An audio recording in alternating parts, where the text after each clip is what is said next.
Ben ritrovati con l'informazione flash di New Sicilia. Continuano le perquisizioni nel covo di Vicolo San Vito a Campobello di Mazara, ultimo rifugio del boss Matteo Messina Denaro. I carabinieri hanno trovato anche una pistola calibro 38 special completa di cartucce e matricola cancellata.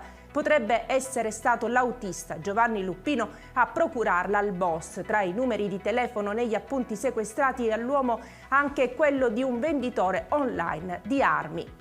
Sarebbe morto in ospedale mentre attendeva il ricovero. È accaduto ad Agrigento, in un corridoio dell'ospedale San Giovanni di Dio. Il figlio della vittima, che era presente per assisterla, ha visto peggiorare ora dopo ora la mamma fino al tragico decesso. I vertici dell'ASP hanno avviato un'indagine interna per chiarire gli aspetti della vicenda.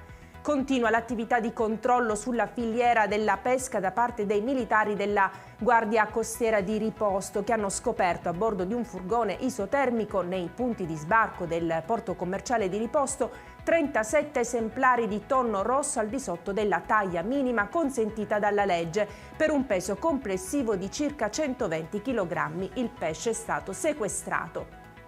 Se l'azienda non vuole avere un dialogo con i rappresentanti sindacali dei lavoratori, si andrà allo sciopero. Commenta al microfono di newsicilia.it Aldo Moschella, segretario provinciale FAISA. Previsto per oggi ma disatteso, l'incontro con le associazioni sindacali non ha dato le risposte sperate. Le associazioni insorgono contro i vertici aziendali assenti. Tutto l'iter per scongiurare la mobilitazione dei dipendenti continua ad essere compromesso dal comportamento del direttore generale e dell'amministratore unico. Attribuiamo proprio ai vertici dell'azienda le conseguenze future di questa mancanza di dialogo, dice ancora Moschella. E con questa notizia per adesso è tutto, grazie per averci seguito e arrivederci.